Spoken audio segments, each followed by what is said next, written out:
朗読桃太郎、芥川龍之介作桃太郎。昔々大昔、ある深い山の奥に大きい桃の木が一本あった。大きいとだけでは言い足りないかもしれない。この桃の枝は雲の上に広がり、この桃の根は大地の底の黄泉の国にさえ及んでいた。何でも天地開闢の頃、おいイザナギの御事は、よもつ平坂に8つのイカズチを退けるため、桃の実をつぶてに打ったという。その神代の桃の実は、この木の枝になっていたのである。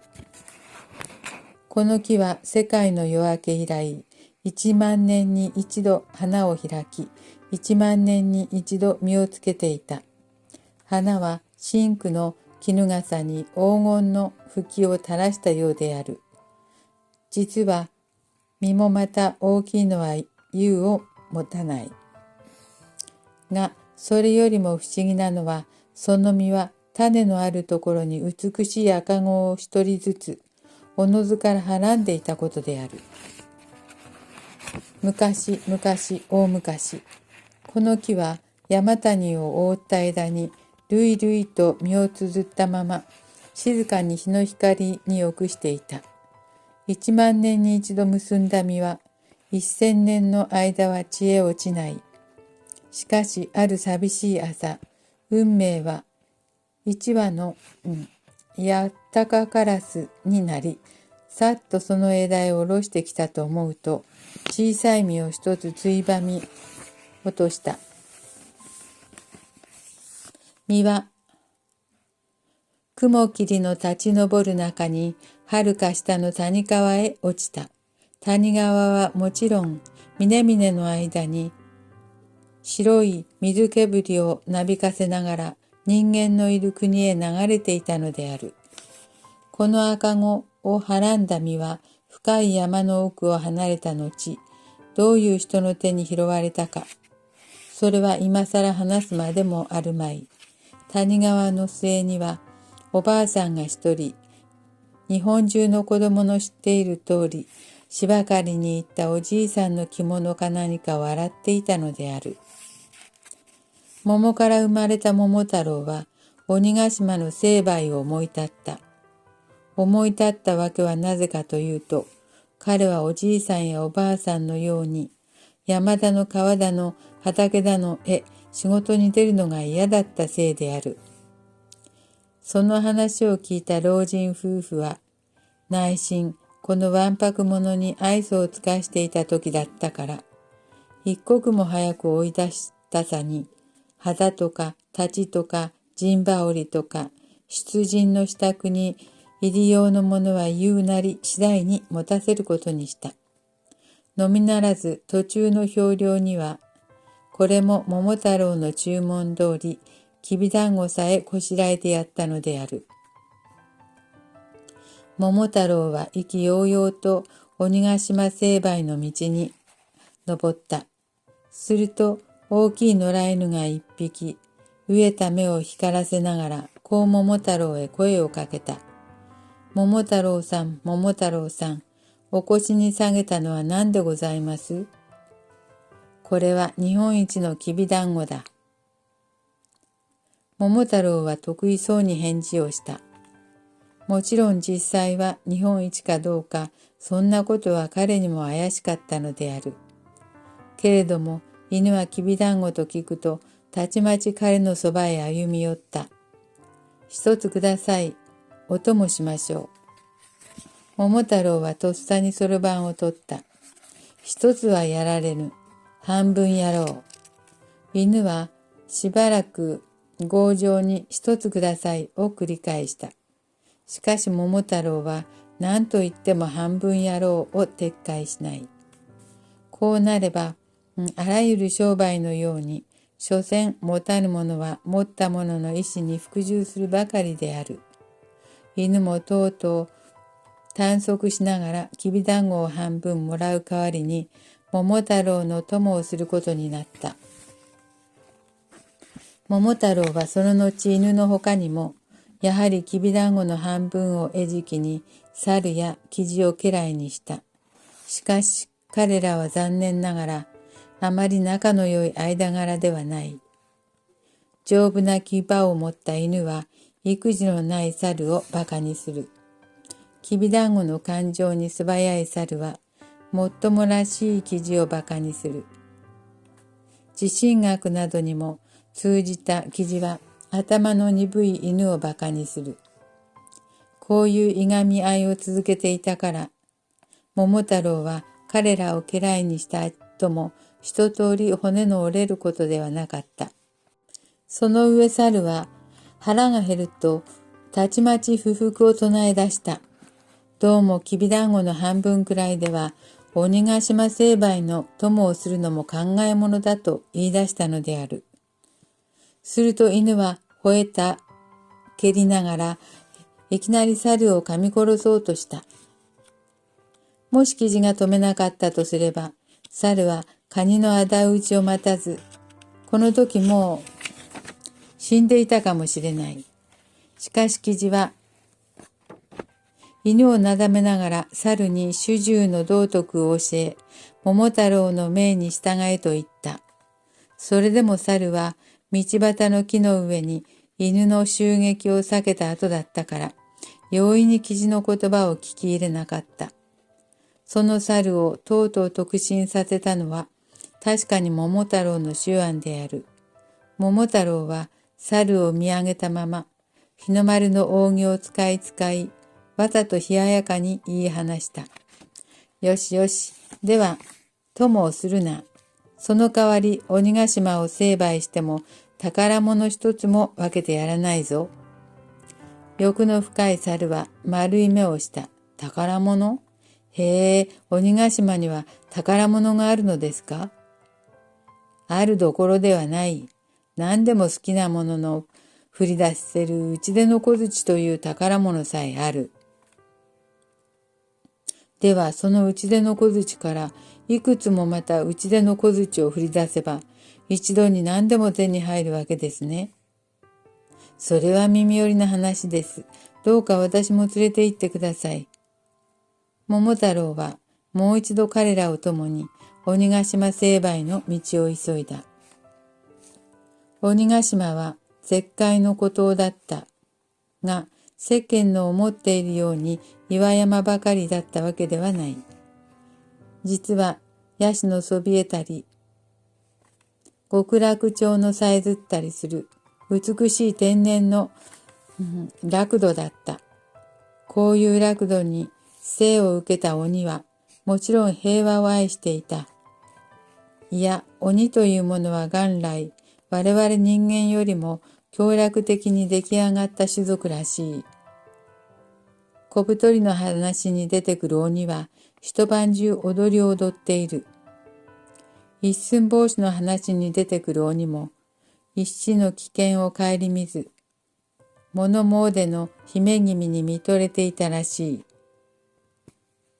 なるほど、大江山の主天童子や羅生門の茨城童子は希代の悪人のように思われている。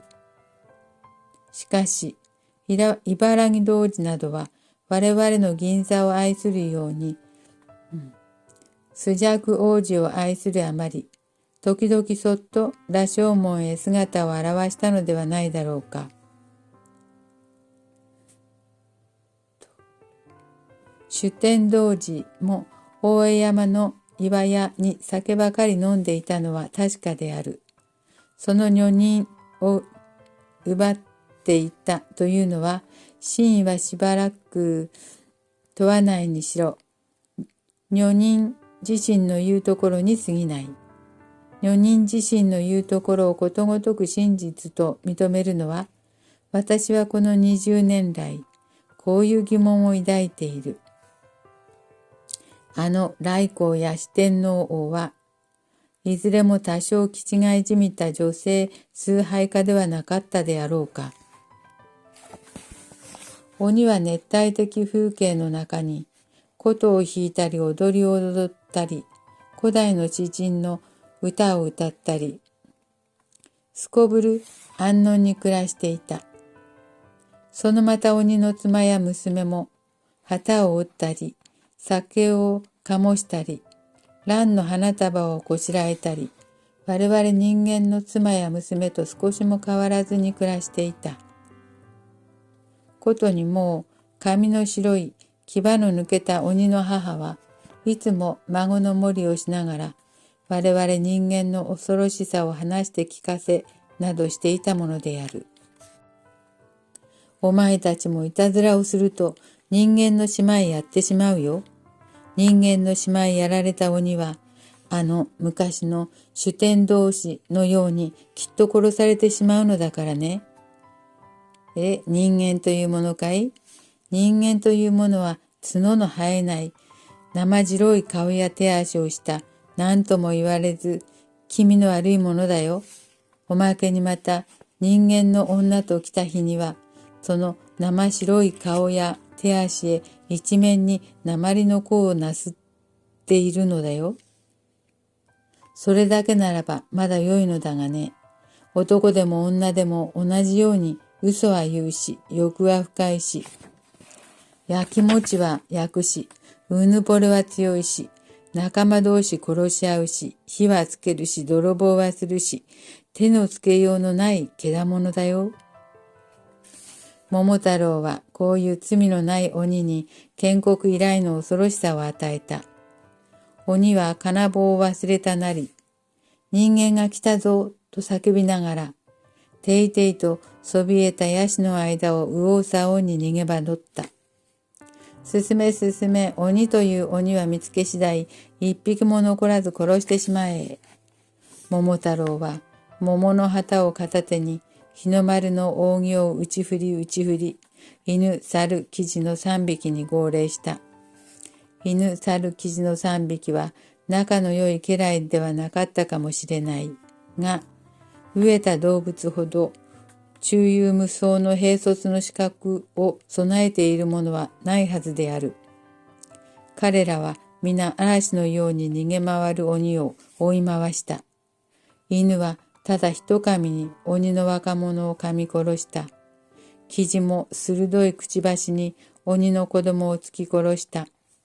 猿は我々人間と親類同士の間柄だけに鬼の娘を絞め殺す前に必ず猟塾を欲しいままにした。あらゆる罪悪の行われた後、とうとう鬼の酋長は命を取り留めた数人の鬼と桃太郎の前に降参した。桃太郎の得意は思うべしである。鬼ヶ島はもう昨日のように極楽町のさえずる楽土ではない。ヤシの林は至るところに鬼の死骸をまき散らしている。桃太郎はやはり旗を片手に3匹の家来を従えたまま、開くものようになった鬼の酋長へ厳かにこう言い渡した。では、格別の憐憫により、貴様たちの命は許してやる。その代わり、鬼ヶ島の宝物は一つも残らず献上するのだぞ。はい、献上いたします。なお、その他にも、貴様の子供を人質のために差し出すのだぞ。それも承知いたしました。鬼の酋長は、もう一度死体を土へすりつけた後、恐る桃太郎へ質問した。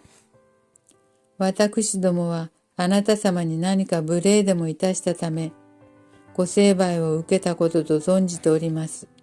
しかし実は私をはじめ、鬼ヶ島の鬼はあなた様にどういう無礼をいたしたのやら、とんと合点が参りませぬ。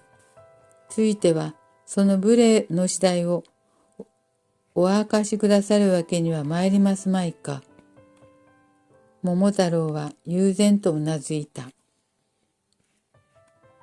日本一の桃太郎は、犬、猿、キジの3匹の忠義者を召し抱えたゆえ、鬼ヶ島へ成敗に来たのだ。では、そのお三方をお召し抱えなすったのはどういうわけでございますか。それはもとより鬼ヶ島を成敗したいと志したゆえ、きびだんごをやっても召し抱えたのだ。どうだ、これでもまだわからないと言えば、貴様たちも皆殺してしまうぞ。鬼の酋長は驚いたように、三尺ほど後ろへ飛び下がると、いよいよまた丁寧にお辞儀をした。日本一の桃太郎は、犬猿キジの3匹と人質に取った鬼の子供に宝物の車を引かせながら、とくとくと故郷へ凱旋した。これだけはもう日本中の子供のとうに知っている話である。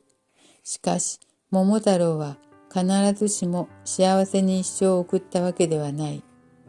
鬼の子供は一人前になると万人のキジを噛み殺した上、たちまち鬼ヶ島へ逐電した。のみならず鬼ヶ島に生き残った鬼は、時々海を渡ってきては、桃太郎の館へ火をつけたり、桃太郎の寝首をかこうとした。何でも猿の殺されたのは人違いだったらしいという噂である。